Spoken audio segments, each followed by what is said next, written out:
Bonjour, bienvenue, vous regardez France 24 et c'est l'heure de l'entretien. Ce n'est pas parce qu'on est un homme d'église, chrétien, jésuite de surcroît, que l'on doit s'interdire d'examiner la gamelle de l'autre, du voisin.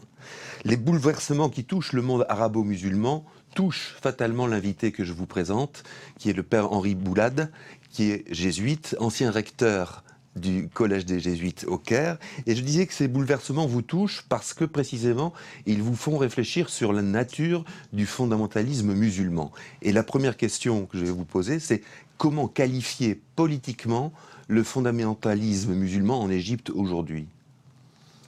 Le fondamentalisme musulman se veut être un retour aux sources de l'islam, c'est-à-dire à l'islam médinois, qui a été l'islam reconnu, accepté par les ulémas de toutes les confessions de l'islam sunnite, et qui est en train de gagner le monde entier à travers la confrérie des frères musulmans. Le monde entier, c'est-à-dire le monde arabo-musulman ou l'ensemble Le monde arabo-musulman dans une première étape, l'Europe dans une deuxième étape, le Canada et les États-Unis dans une troisième étape, et puis le reste.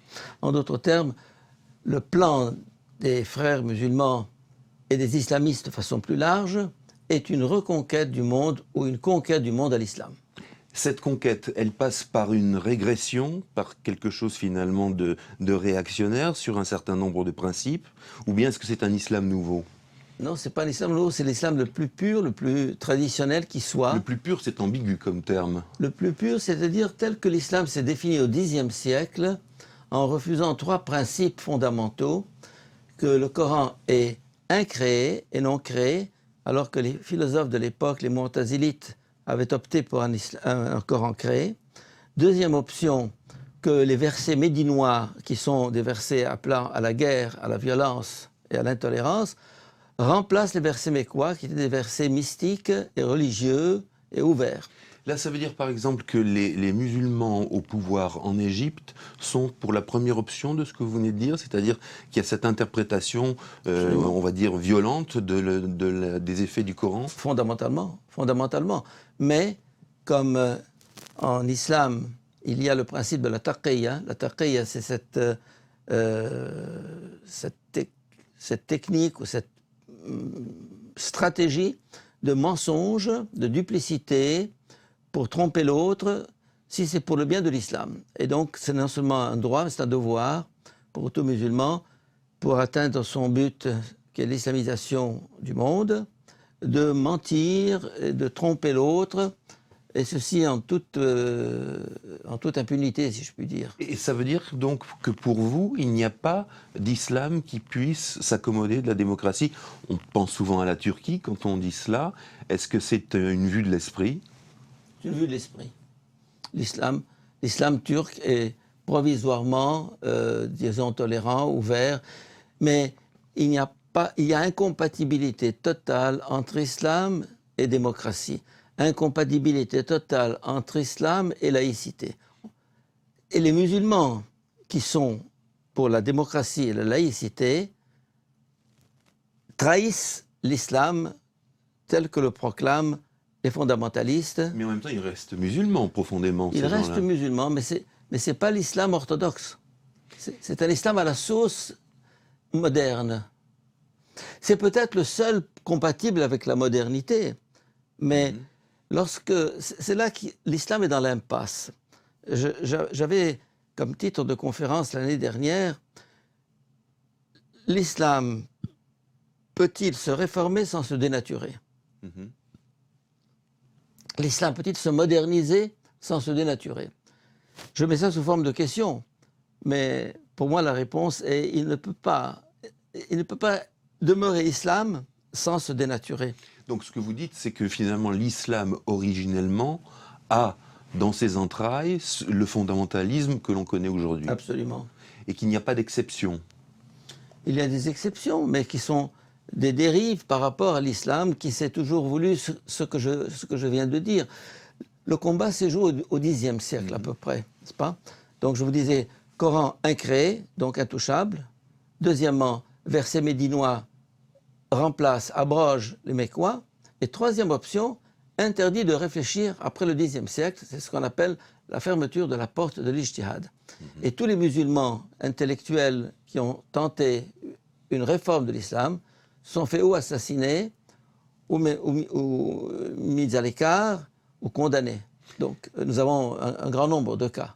L'Occident, face à cela, vous trouvez qu'il se comporte en instance critique ou bien craintive, ou bien est-ce qu'il y a la réparation d'un complexe colonial vis-à-vis d'anciens territoires où on accepterait l'islamisme au nom de la différence ou du respect à la différence des peuples? L'Occident vit un complexe de culpabilité. Par rapport au passé et cherche à racheter cela. Hein, et dès que, au nom de ses principes de démocratie et de liberté, il combat l'islamisme, il se fait taxer d'islamophobie. L'islamophobie, c'est la nouvelle arme des frères musulmans actuellement en Occident, hein, pour pénétrer, hein, comme dans du gâteau, n'est-ce pas?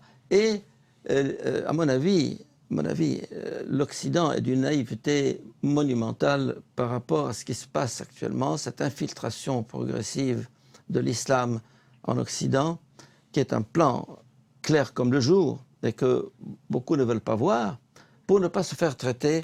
Comment est-il si clair, ce plan? Parce que, au fond, vous êtes en train de nous décrire un mouvement de type fascisant, le fascisme vert. C'est un petit peu ça que vous nous décrivez. Absolument. Mais allez écouter les discours dans les mosquées le vendredi à travers tout le monde arabe et musulman. Écoutez ce qu'ils disent. N'écoutez pas ce qu'on vous dit autour de tables rondes à Paris ou à Washington, n'est-ce pas? Écoutez ce qu'ils disent. Ils disent notre projet est de conquérir le monde par tous les moyens, n'est-ce pas? Et les Occidentaux sont assez gentils, assez naïfs pour croire les propos que nous leur tenons. C'est pour ça que le discours de Morsi en ce moment-là disant on aura, je suis le chef de tous les Égyptiens, ne craignez rien, démocratie, laïcité, mais c'est pas possible, ça va pas ensemble. C'est consubstantiel finalement. Vous dites, de manière intrinsèque, l'islam n'est pas perméable à une forme de modernité qu'est la démocratie. Non. Absolument pas. Non. L'islam tel qu'il s'est choisi, tel qu'il s'est voulu. Qu'il y ait des musulmans qui pensent comme ça, par exemple Abdenour Bidar, ou Cheikh Bencher, ou d'autres, n'est-ce pas, qui veulent promouvoir un islam moderne, un islam démocratique, un islam républicain. Ils sont de bonne foi. Et ils voient que c'est la seule issue, la seule possibilité. Mais ils se font condamner par les autres. Et qui a raison? Ce sont les autres qui disent « tu n'es pas fidèle au principe de l'islam ». Alors, je parlais de l'Occident, il y a deux attitudes. Il y a eu une attitude précédente qui consistait finalement à ne pas remettre en cause des régimes autocratiques, despotiques, par la peur justement de l'islamisme. Et maintenant, vous craignez que l'on soit trop tolérant, trop laxiste vis-à-vis de l'islamisme tel qu'il se présente aujourd'hui? Peut-être que c'est la seule issue pour que l'islamisme fasse tomber le masque. Peut-être qu'il faut qu'il passe par la prise de pouvoir et montre son incapacité à gérer une société avec sa charia qui n'a aucune réponse à apporter aux problèmes contemporains, pour que finalement on se dise, bon, la preuve c'est en Égypte même, le passage, ils ont perdu 50% de leur voix entre les législatifs et les présidentielles. Et ça vous dit que c'est le résultat de l'usure déjà du pouvoir? Non, c'est le résultat du fait que les Égyptiens ont démasqué ces islamistes en disant ils nous mentent. Hein, et leurs pseudo-solutions ne sont pas des solutions. C'est pour ça qu'ils ont perdu une crédibilité considérable entre les législatifs et les présidentielles. Par conséquent, moi je pense que d'une certaine manière, l'accession de Morsi à la présidence est une bonne chose. Pourquoi? Parce que elle va permettre de voir au jour ces gens-là, hein, dans leur absence de solution à des problèmes réels concrets. Donc bas les masques. Oui, bas les masques et montrez-nous ce que vous pouvez faire. C'est pour ça que finalement, j'étais assez content de la victoire de Morsi, hein, parce que la victoire de Shafik aurait amené une guerre civile, pratiquement, des massacres, bon. Maintenant, bon, tu voulais le pouvoir, tu as le pouvoir. Hein? Montre-nous ce que tu sais faire. Alors, on verra. Évidemment, nous sommes dans l'incertitude totale, mais au moins les choses sont claires, n'est-ce pas? Et on va vers un examen, un test de vérité, ce que j'appellerais. Est-ce qu'il y a une alternative à ce fondamentalisme, une alternative politique, je veux dire, aujourd'hui en Égypte? Non. Non. La démocratie n'est pas une alternative parce qu'elle est refusée par les autres. Ils vont s'accrocher, ils vont lutter, ils seront jetés en prison, ils seront torturés, mais ils continueront leur combat. Ce sont des irréductibles. Les islamistes sont des irréductibles. Appelez ça frères musulmans ou salafistes, c'est du pareil au même, n'est-ce pas? C'est-à-dire qu'il n'y a qu'une chose, c'est un fascisme, c'est-à-dire une idéologie totalitaire, n'est-ce pas, qui refuse toute autre alternative et toute autre perspective autre que la leur. Alors, et l'Occident est très mal armé pour faire face, parce qu'il ne veut pas écouter d'autres voix que la sienne. Nous, chrétiens d'Orient, qui avons vécu ça, moi, en 1860, mon grand-père a échappé à un massacre de 20 000 chrétiens à Damas.